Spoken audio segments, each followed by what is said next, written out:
Welcome to The Culture.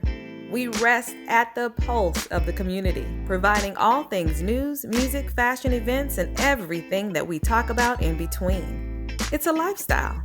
We are The Culture.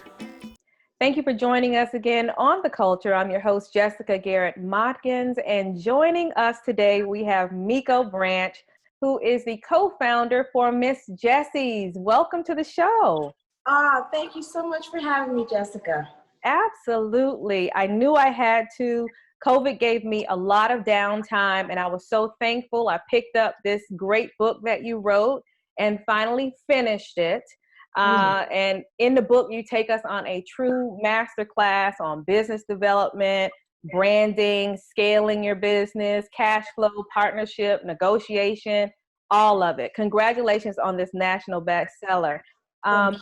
I wanted to understand a little bit about, in the early 2000s, what just actually even gave you the gall to try to fit within an industry that, in my opinion, you went in and disrupted, and it really wasn't for us to be in the consumer packaged goods stores the way that we are now, and thanks to your brand. What even made you think that you could do that?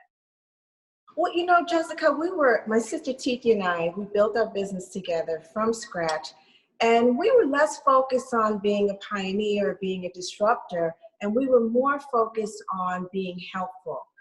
It was actually bath time on the fourth floor of my brownstone. I was a single parent. My son splashed all around, and water hit my hair, went east, west, north, south, and I could no longer maintain it in the straight style. I used to love to wear my hair straight.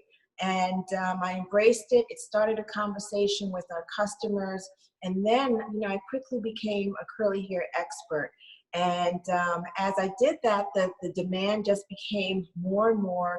And finally, Titi and I took to our kitchen table and we made, groundbreaking products like curly pudding, baby buttercream, and curly meringue.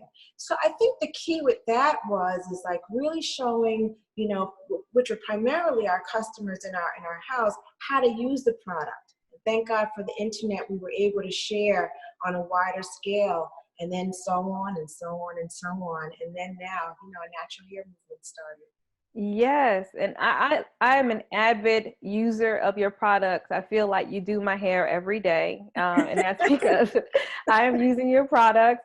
I did the big chop in 96 and 98, and it was very, very short. And at that time, the hair products here in Miami were limited, so I used to put in conditioner and just leave it in after I washed my hair. It wasn't leave-in conditioner, but it was my version of leave-in conditioner because I wasn't washing it out.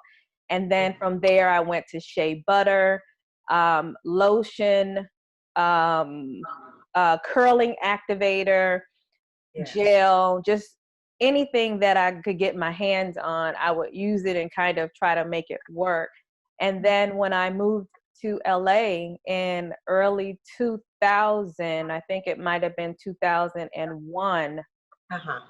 I believe that was my introduction to understanding what Miss Jessie's was. And it was from someone who was a beautician there. And that was kind of how I found out about your product. And it's been my go-to. And I've kind of evolved with you bringing out new products. I went from curly pudding and then experimenting, and now my foundation is oh my goodness, the name is going to escape me, and I smell like it. Honey, what is it? Honey curls. Honey curl. I cannot even believe I forgot that. I forgot it. But honey curls is my product, and I even went to this Anyway, I was in Opelika, and I was going up and down every street handing out these flyers for a client, and saw that a beauty supply store was open. So I went in, and I was like, oh, I can just grab some hold me down edge control while I'm in here because I ran out. The man was like, no, I don't have that. I don't see it in the computer. I'm trying to order it. I'm going to make sure I order that product, and it's going to be here the next time you come. I was like, yes, you have to order that. We can't just have curly pudding and these other curly merengue and multicultural curl. I mean, come on, you got to have to hold me down. He goes, oh, okay, I'll have to order it. So your company will be getting some more orders from a beauty supply store in Opelika. I'm a big, big, big advocate. So thank you for coming out with the product. And now with COVID, I am just, I'm doing my regular routine, but there are a lot of women who just don't know what to do with their hair because they're just not accustomed to having to do it. And many who are natural, who would lie and rely on having their hair straight and blown out, don't know what to do. I've received these phone calls about what do I do? How do I make my hair stand up and the curl? But you are the expert on this subject. I want to give you a platform right now to advise us on just some hair regimen that we can look forward to bringing into your daily routine, since you don't have the flexibility to go to a beauty salon like you normally would. Well, Jessica, I think similar to you, I think many women with the natural hair movement had really gotten accustomed or gotten reacquainted or acquainted with their natural texture. So, each one taught one. Everyone shared information, everyone shared styling techniques, products. There was a lot of cocktailing going on. So for that reason, I'm so happy that, our women have really, really gotten some knowledge and understanding on how to do their hair. So that's the head start that we have. But then the reality sets in, and now you can't go to your stylist. You can't go out and maybe get products as much as you could before. So you really have to take matters into your own hands. And everything starts with the first step. And the first step would be cleansing your hair. Some of us like suds, some of us don't. And for the people who don't like suds, we do a co-wash or use a conditioner, and you use the moisture and the conditioning factors to remove dirt, because you don't want to strip your hair, and use any detergent to get it too starchy or too clean. And then there's other people, we put a lot of product on our hair, whether it be the honey curls or curly pudding. We want that clarifying experience, so we go to suds. And then after you figure out how you want to cleanse your hair, for us, we definitely have to condition, whether you're doing a leave-in, whether you're doing a deep treatment. And now, since we're home, you have the time. So I encourage you to deep treat your hair, add steam to it, add a heat cap to it. It'll really penetrate it deeply, and you'll see the difference in your hair. And then finally, how do you prep your hair? And I think a lot goes into the planning of it. Some of us are home and no one sees us, so we could do that double strand twist. We could wear it for a week.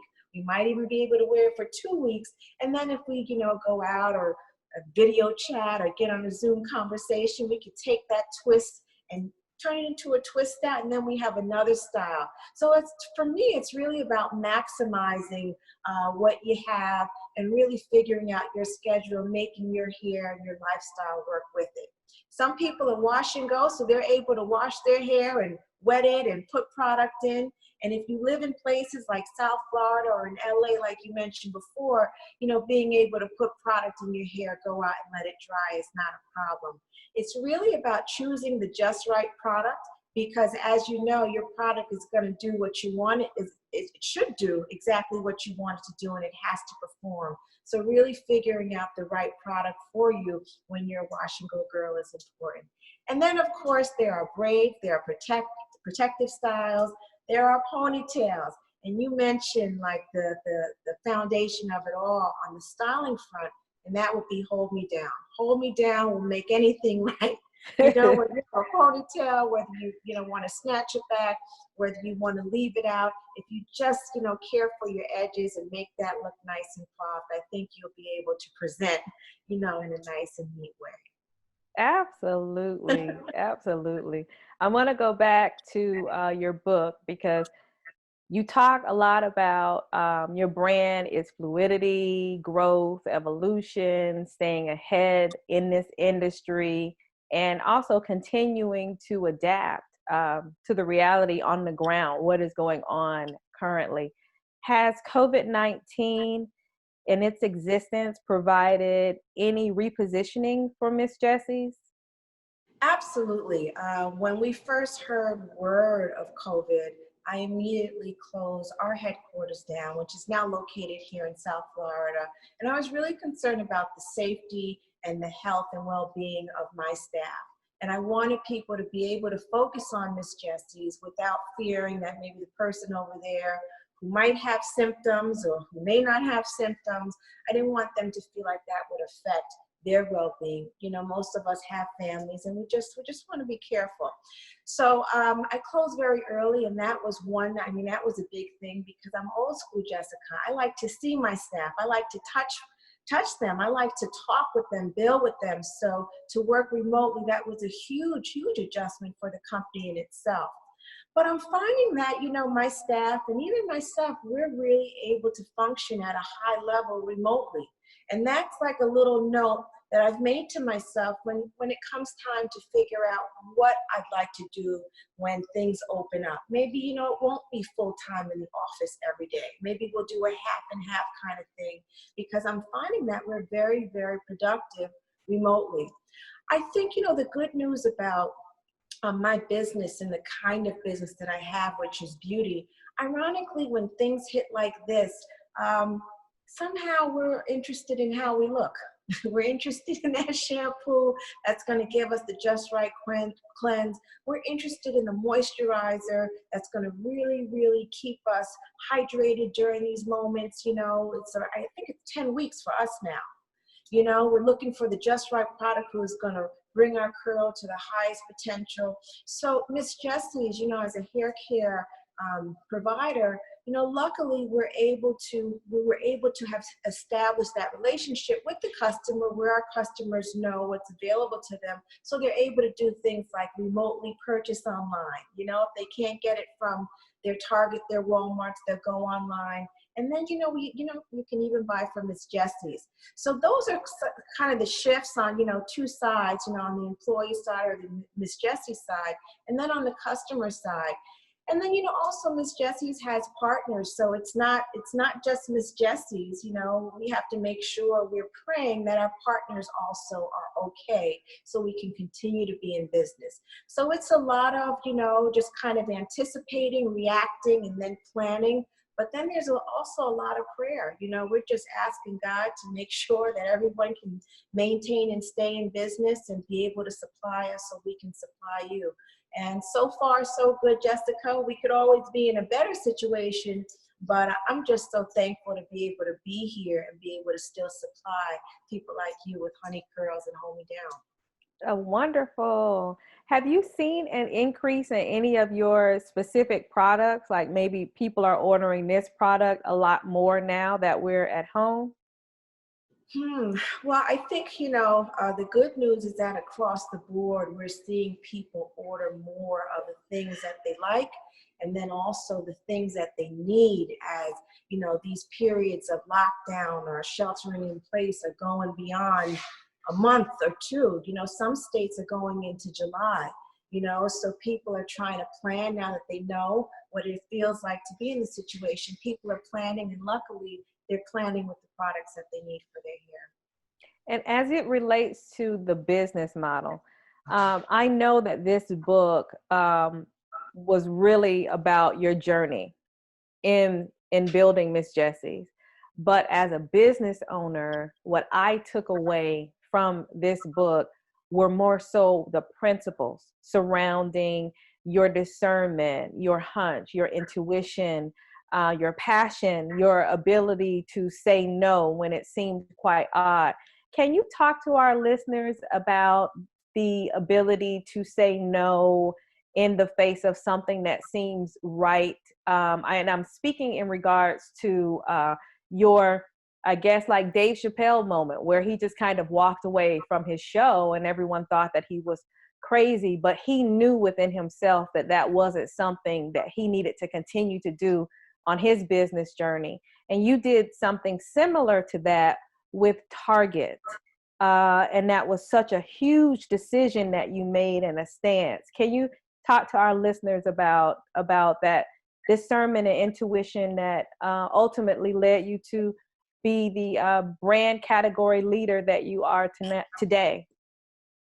Well, Jessica, as you know, as a business owner yourself, there are so many decisions that go into um, doing business. You know, doing business is about making decisions.